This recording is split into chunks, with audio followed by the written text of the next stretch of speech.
Hey everybody, so I just wanted to check in on you guys and make another video just about this new Bill C-63 that was just put into place by the Liberal Party of Canada.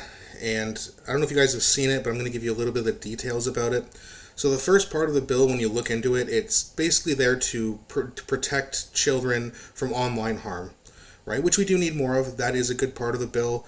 It also prevents people from, say, posting a naked picture of your ex-girlfriend because you're mad at her, like doing like kind of that kind of stuff just for revenge without consent. So it's protecting that kind of thing, and those things are good. Those things are needed, and that's actually a good part of the bill. But like usual, when you continue to read into it, all of a sudden it's like, wait a minute. It's like, whoa, you can put people under house arrest if someone's suspicious that they might commit a hate speech crime. Think about that for a second. If someone just thinks that you might say something you shouldn't, you can be arrested and put under house arrest. And that's the thing, right? I mentioned this in my last video that I made about these liberal scandals. So every time they pass a bill, they have a nice title and a few nice pieces right at the beginning, but then you read into it and it's like, oh, they're just clearly violating our freedom of speech. Like, there are people on YouTube, people who are influencers who do not use any kind of hate speech, but they could say something that the liberal government doesn't like. They could deem it as hate speech and put them under house arrest. Or even just flat out put them in jail or charge them for a lot of money. So, of course, then people will speak out against this, and what's the liberal response is, oh, how could you hate this bill? We're just trying to protect children. It's like, no. Leave that part in, but what's this all about speech and violating our free speech rights? Take that out, and they won't.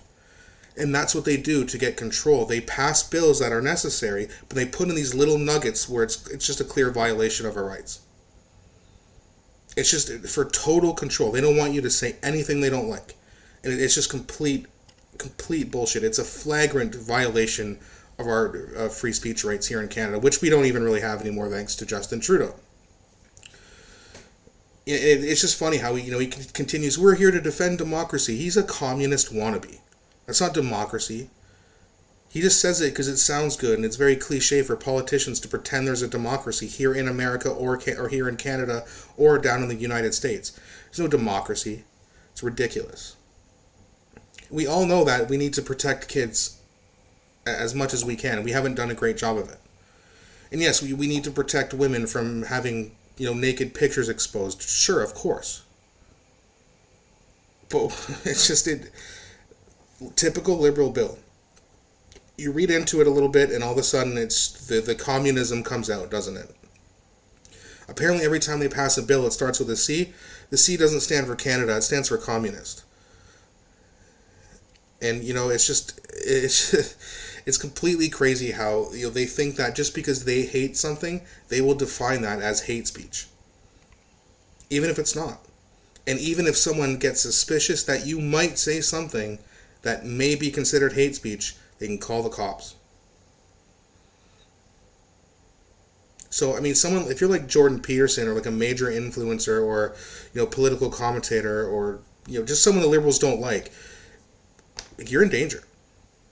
Like, they're going to try to take your money. They're going to try to put you in jail. I hope Jordan Peterson's got a nice, comfortable house in the United States because he should really stay down there. And there's also, there's guys like Mr. Sunshine Baby and The Pleb, Northern Perspective, all these great channels who do not practice hate speech in any way.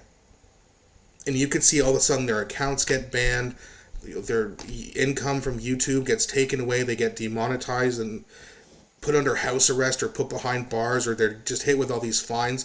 It's crazy to think that this is what Canada has become under this communist wannabe Trudeau, and we need him the hell out of there right now. An election couldn't come soon enough. Mary Simon really needs to step up here. Jagmeet Singh's not going to do it. Trudeau's not going to do it. She needs to say, okay, listen, let's actually defend democracy, or the monarchy, really, I guess that's Canada is, since we are part of that, and that's why she's the Attorney General. She answers to King Charles, essentially. Actually, that's interesting. I need to look up whether Canada is actually a democracy, or what are we supposed to be, a democracy or a monarchy? I think democracy, but I do know that we are part of the monarch, so it's a little bit confusing. If anyone knows, let me know in the comments section. Probably should have looked that up before I made the video, but again, I always read the comments, and I do love learning from your guys' opinions and facts. So yeah, if you know the answer to that, leave it in the comments section. And also tell me what you think. Are you as worried about this bill as I am? Do you think it's necessary? Do you think it should be removed from the bill? And also let me know if you think we're going to have an election this year. I don't. I'm just running out of hope. I hope some of you guys are more hopeful than me, so that you can leave in the comment section and explain to me why you think there's going to be an election. I'd love to hear it. I could really use a pick-me-up today. So that's going to be it for today's video, guys. Don't forget to like and subscribe. And again, I hope you have a great day.